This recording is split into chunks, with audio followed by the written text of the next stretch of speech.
Hey guys, what is up? This is Cody, or xCodeh. How's it going today? On today's video, I have a story about the first job that I ever had and how I quit the first job I ever had. I was a year younger than pretty much my entire class in high school, so when I turned 16, all my friends were 16, turning 17, so most of them had jobs at this point. So it was kind of motivating me. As soon as I turned 16, I really wanted to get a job to try to get some money, really just so I could buy weed. That's really all I wanted it for. I remember there were some classes in school that was also trying to like pressure on the idea of, yo, you got to get a job, you know, it's part of life. So really shortly after I turned 16, I remember applying to pretty much all the local places I could ever think of. And for the longest time, I got absolutely no responses. Zero responses. I'm talking months went by. I forgot I even applied for jobs. So much time went by. I wasn't like super eager to get a job. I really wanted to do it for the experience. Like I was 16, I was just old enough to get a job. I was like, yeah, I'm gonna go get a job and see what it's like. And about 6 months after I had turned 16 and I applied to a bunch of places, I was sitting in class one day and I got a random phone call from a number I didn't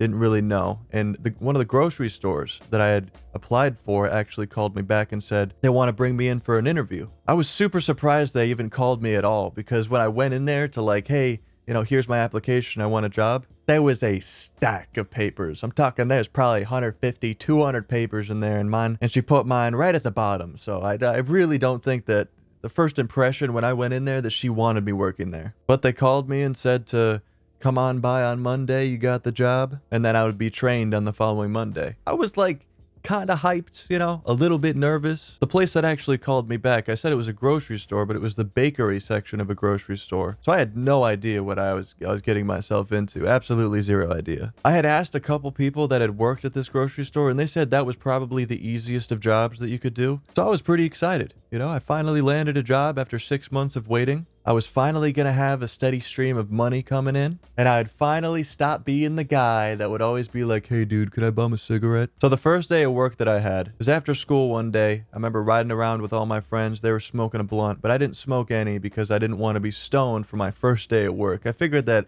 you know, once I got used to working there, I might go in there stoned, but the first day I wanted to be sober just so I could understand the training and just get all the knowledge. I was actually pretty nervous to go in there, but I went in there and it was just some dude that I went to high school with that was training me, so it was pretty chill. I go in there, meet him, put on the uniform, clock in, and then we go down to the basement where like it was like step one of my job. There's two steps, 2 levels, 2 missions per day that I had to do, I had to accomplish. First half of my shift, I had to be all the way downstairs to the basement, and my job was to go into the basement freezer and take out a bunch of bagels, muffins, breads, all sorts of bakery items. More than you could even imagine. I didn't even know there was this many types of bread in existence. They got breads that were like weaved in knots. They got all sorts of pastries. It was endless in there. I had no idea a bakery had this much stuff. So the first job that I had, he explained it to me like I had a set list on a clipboard of things that I had to bring out of the freezer and put them on racks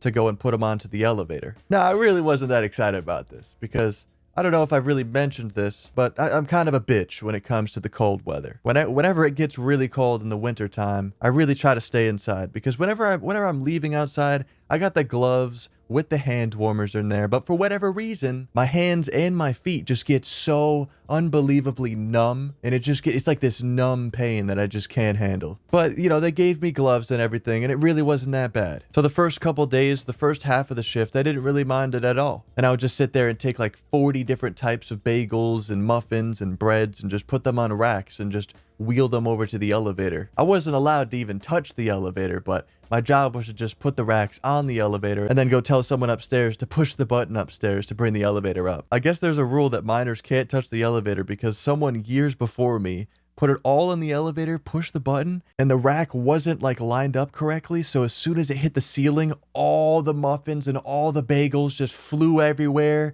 and the entire thing spilled. That must have been fucking hilarious, I'm not gonna lie. So as much as I didn't enjoy the first half of the shift, you know, it's work. You're not supposed to enjoy it. You're there to make money. You're there to do work. But the second half of the shift is really what I just absolutely hated. So halfway through my shift, I went upstairs, and then I had to go into the deep freezer. The downstairs basement was just kind of like it's like a cellar that had it was like a refrigerator. It wasn't like a freezer. This shit was fucking Arctic Antarctica mode. You open it, fucking ice wind just hits you in the face. The entire freezer was covered in ice. All the walls, it was like shiny, glistening. It looked like it was snowing in there. The moment you walked in, it was like going from 70 degrees and comfortable to -40 immediately. And the gloves that they gave me were fine for downstairs, but they had holes in them, so the wind would just cut through the glove like nothing, and just I would be absolutely shivering the entire time. They had even more pastries up in this deep freezer, but they were even more advanced. These were the ones that were like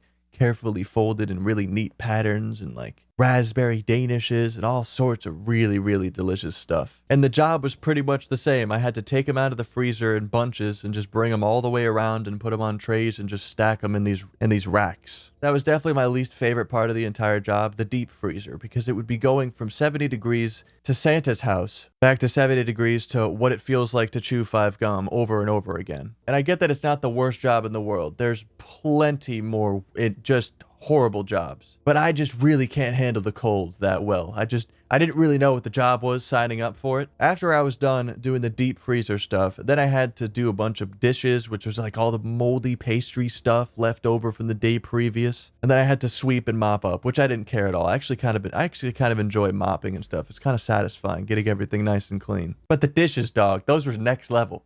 Okay, there was some next level caked on mold in those things, man. The frosting, it kind of ruined frosting, like frosted cakes and stuff, cupcakes. I gotta look at it. Yeah, I gotta really inspect that thing before I go in on it, because it's just, damn, like, I heard that that's not even the worst for dishwashing too. You go into the meat department, that's where it gets dangerous. That's where it gets advanced. Not snazzy day right there. So this lasted about 2 weeks. I went in there, I probably went into 5 or 6 shifts total. Actually, wait, that's probably pushing it. Maybe 4 or 5 at the most. And then I realized something.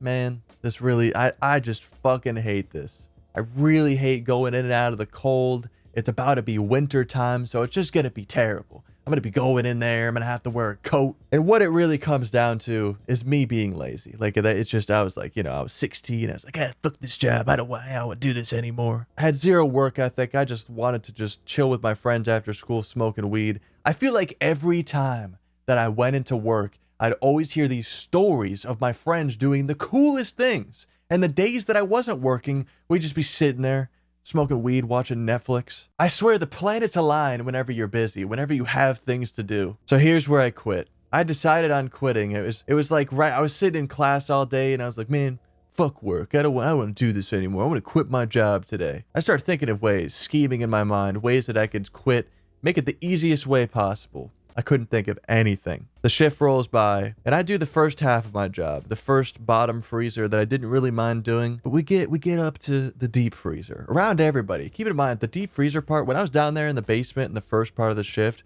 I was by myself the entire time. But the second half, I was around people doing all sorts of crazy stuff. It was more chill because I could hear conversations and stuff. But I was right in the middle of the deep freezer part. And I'm sitting there and I just like stand there for a second. And I look around. God, dude, I think this is it. I think I'm just going to walk out right now. And I walk over to the dude that trained me for the first couple days. And I'm like, hey, dude, I think I'm going to quit right here. And he's like, wait, so you're going to quit?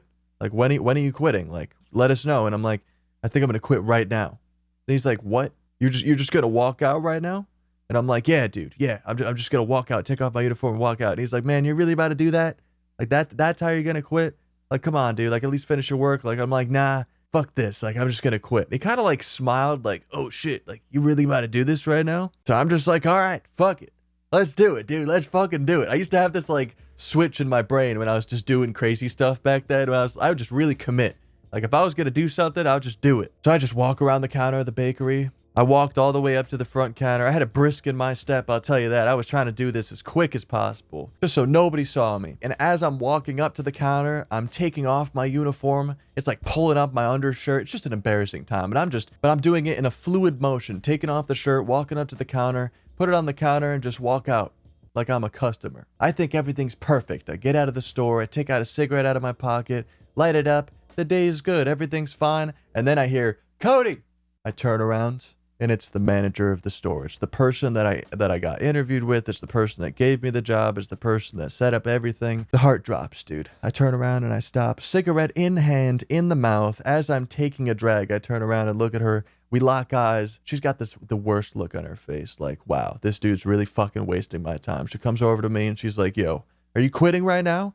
And I'm like, yup. And just turn around and just keep walking. Smoke the cigarette. I turn the corner, around the building, and I'm just sitting there like, wow, that was not smooth. That couldn't have gone any worse, to be honest with you. So I went and sat at the notorious bus stop. The story of when I got too high. I'll have a card at the top right of the screen if you've made it this far in the video. Write "Crate bananas" in the comments if you've made it this far in the video. I went and sat there, called my dad, and I was like, Dad, I quit the job. I'm gonna need you to come pick me up. It was like 4 or 5:30 at this point. And he's like, well, I'm not getting out of work for a while, so you're sitting there. But I'm like, you know what? That's all right. All right, take your time. I'm sitting here. I'm chilling. Now, I really wouldn't recommend quitting a job like this, just outright walking out. I definitely would recommend giving them 2 weeks notice, just so it looks good for future employment. Do I really feel bad?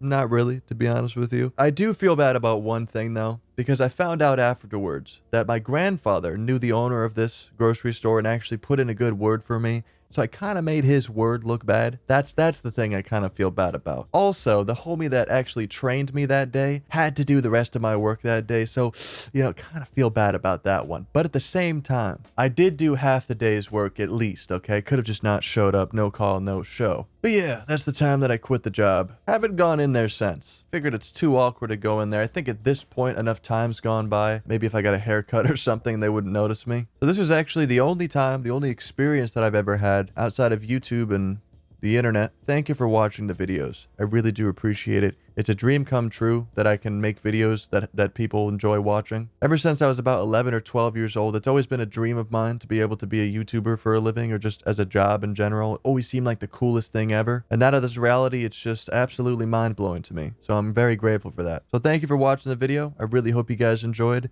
Leave a like on it if you guys did. Maybe share it with a friend. Subscribe if you're new. Turn notifications on to never miss a video. Did you guys know that my cat has an Instagram? I really appreciate you spending the time out of your day to watch my video, and I hope to see you guys in the next one. Stay high, stay lifted, and stay snazzy. Peace.